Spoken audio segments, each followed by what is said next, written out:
इस वीडियो में हम इटली आने के एक्सपेंसेस के बारे में बात करेंगे। और क्योंकि तमाम स्टूडेंट जानना चाहते हैं कि मतलब जब वो प्रोसेस करेंगे तो उसमें उनका एक्सपेंस कितना आएगा।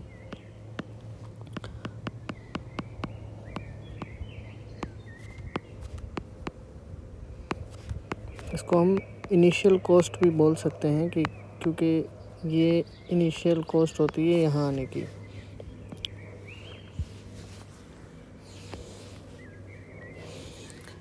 सबसे पहले अगर मैं आपको बताऊं कि इसमें सबसे पहले आपने अपने मैट्रिक और इंटर के डॉक्यूमेंट की वेरिफिकेशन करानी होती है। मैट्रिक और इंटर दोनों के इसके भी 2 डॉक्यूमेंट होते हैं और इसके भी 2 डॉक्यूमेंट होते हैं, मार्कशीट और डिग्री, इसके जो सर्टिफिकेट होता है पक्का। इसमें आपके तकरीबन मैट्रिक से भी करवाएंगे, इंटर से भी करवाएंगे तो तकरीबन आपका खर्चा आ जाएगा ऑलमोस्ट 5,000 रुपये, ठीक है। और इनकी वेरिफिकेशन करवाने का खर्चा ये। दूसरा जो खर्चा आता है, आपकी जो डिग्री होती है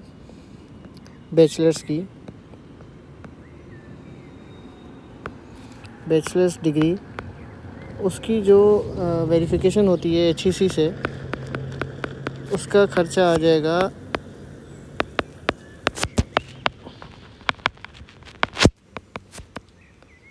2,000 रुपीज़, ठीक है। बैचलर इसमें भी 2 डॉक्यूमेंट होते हैं, आपकी ट्रांसक्रिप्ट और डिग्री, दोनों चीज़ें आपकी वेरीफाई होंगी HEC से, तो इसमें भी एक्चुअली 2 डॉक्यूमेंट होते हैं। नंबर 3 पे आ जाता है आपका, अच्छा ये डॉक्यूमेंट जो ऊपर हमने किए हैं 1 नंबर पे, वही डॉक्यूमेंट फिर नीचे आके IBCC से वेरिफिकेशन होगी। IBCC से वेरिफिकेशन के जो फ़ीस लगती है वो लगती है 4800, और 4800 इसको भी हम राउंड ऑफ कर देते हैं 5,000 रुपीज़, ठीक है। 1200 पर डॉक्यूमेंट इसकी फ़ीस होती है, मतलब 4 डॉक्यूमेंट हमने करवाने होते हैं ऊपर वाले, तो ये तकरीबन 4800 रुपये होते हैं।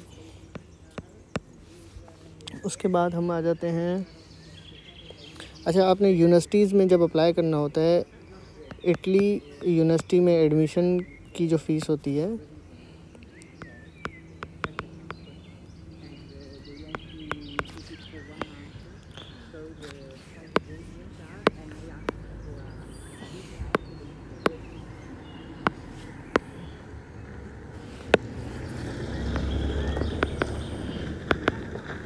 इटली की यूनिवर्सिटीज़ में जब अपने एडमिशन लेना होता है, तो मैंने एक यूनिवर्सिटी में अप्लाई किया था, उसकी फ़ीस थी 35 यूरो, तो वो बने थे तकरीबन 11,500 रुपये PKR। अगर इस स्टेप को आप लेट सपोज़ आप 4 यूनिवर्सिटीज़ में करते हैं, मल्टीप्लाई बाय 35 यूरो, ठीक है ना, तो ये आपके ऑलमोस्ट मतलब 4 टाइम इंक्रीज़ हो जाएंगे। मतलब 11,000 मल्टीप्लाई बाय अगर हम करें इसको,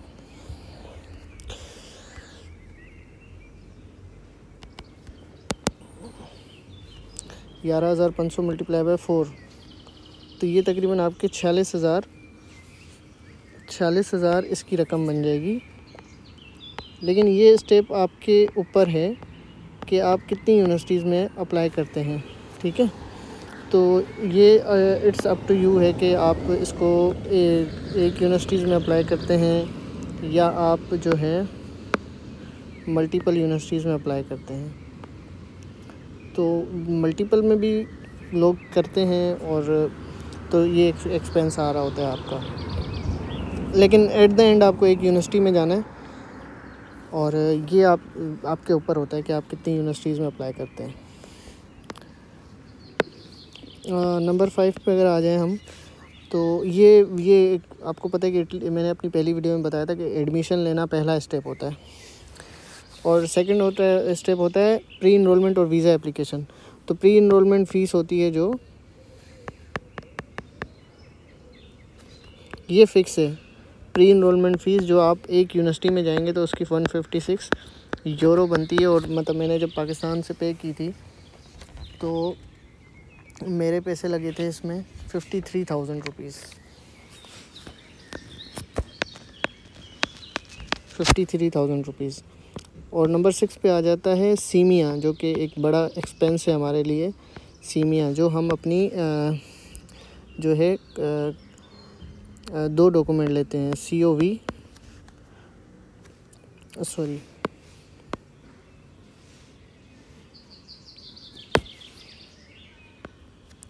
SOV, statement of verification plus statement of comparability. तो इसकी फ़ीस तकरीबन आती है 300 यूरो। और मैंने जब पाकिस्तान से पे की थी तो मतलब तकरीबन 1,05,000 रुपये मैंने पे की थी आलमोस्ट, ठीक है। और नंबर 7 में स्टेप आता है आपका नंबर 7 में स्टेप आएगा आपका प्री इनरोलमेंट और सीमिया। और नंबर 4 पे फिर आपको आता है, नंबर 7 पे आता है आपको BLS की अपॉइंटमेंट लेनी होती है आपने। BLS की अपॉइंटमेंट की फ़ीस होती है,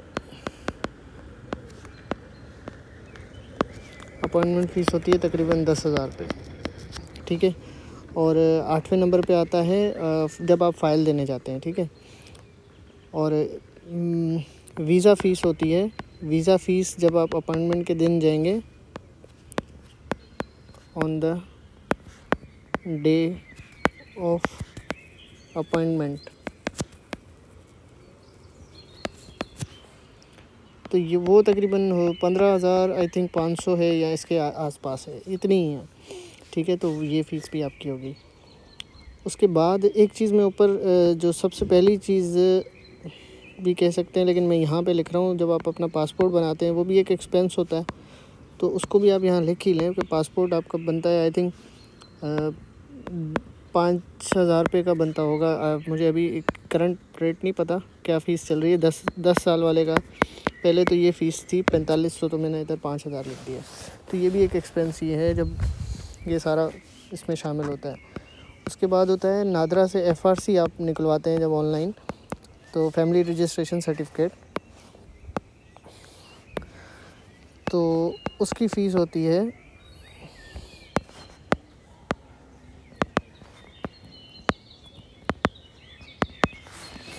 रजिस्ट्रेशन सर्टिफिकेट, उसकी फ़ीस होती है 1,000 रुपये, ठीक है। उसके बाद आ जाते हैं आप 11 नंबर पे है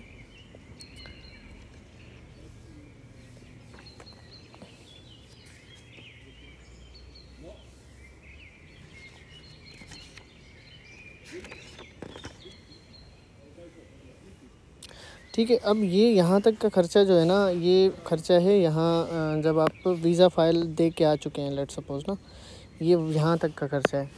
ये मतलब 2 स्टेप जो थे ना,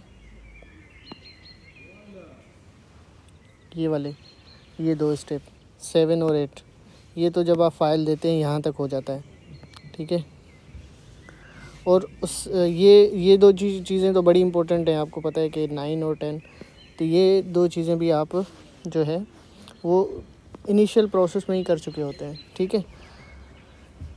तो अभी मैं इनको आपको जो है ना टोटल करके बताता हूँ, और फिर जो है ना अगर इंशाल्लाह इस स्टेप के बाद आपका जो है ना, ये आप जब BLS हो जाता है, BLS के बाद आपका आ जाता है, आपके पास आपका वीज़ा लग जाता है।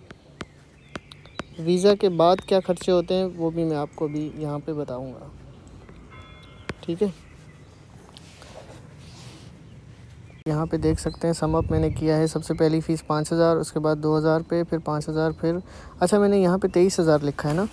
ये 23,000 लिखने का रीज़न ये था कि लेट सपोज़ आप 2 यूनिवर्सिटीज़ में अप्लाई करते हैं, 2 में तो ये बनेगी, इसकी बनेंगे 23,000 रुपये, ठीक है। तो ये तो मतलब वेरी करता रहता है कि हर स्टूडेंट के अपने उसके ऊपर होता है कि कितनी यूनिवर्सिटीज़ में अप्लाई कर रहा है। तो डिफरेंट केस हैं, एक यूनिवर्सिटी के 11,500, 2 के 23,000 लगा ले, और ज़्यादा करेंगे तो आपके और ख़र्चे थोड़े से बढ़ेंगे। तो मैंने 23,000 लगाए हैं, ठीक है। और 53,000 मैंने फ़ीस लगाई है इसकी, यहाँ पे आप देख रहे होंगे 53,000 मैंने इसकी लगाई है। इनरोलमेंट फ़ीस ये तो कंफर्म है। और 1,05,000 फ़ीस लगाई है, फिर 10,000 लगाई है, फिर इस तरह सारी समअप होके ना ये बन रही है टोटल जो बन रहा है 2,24,500।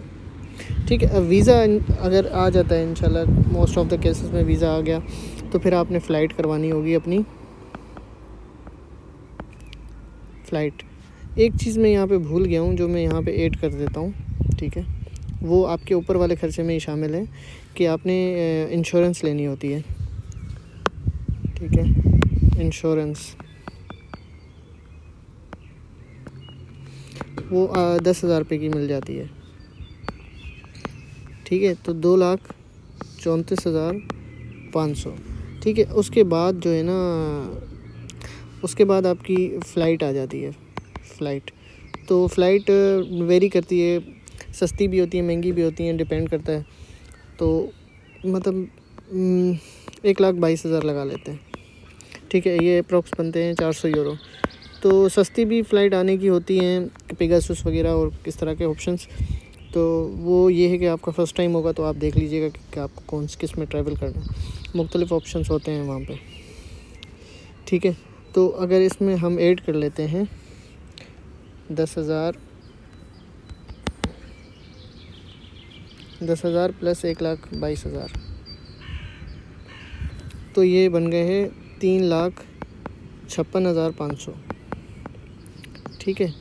तो ये एक कॉस्ट होती है, मतलब आपके वीज़ा लगने के बाद आपको फ़्लाइट भी हो गई और आप यहाँ पे पहुँच गए। और चूँकि most of the student Pakistan से जो यहाँ की रीजनल स्कॉलरशिप है उस पर आ रहे होते हैं, तो लेकिन आपको वो 3 महीने बाद मिलती है, तो आपके पास 3-4 महीने का ख़र्चा होना चाहिए, जो कि अप्रोक्स बनता है 2,000 से 2,000 से 2,500 यूरो, 2,000 से 2,500 यूरो, ठीक है। तो ये PKR में जो अमाउंट बनती है उसके हिसाब से आप जो है ना वो ले आइएगा, ठीक है।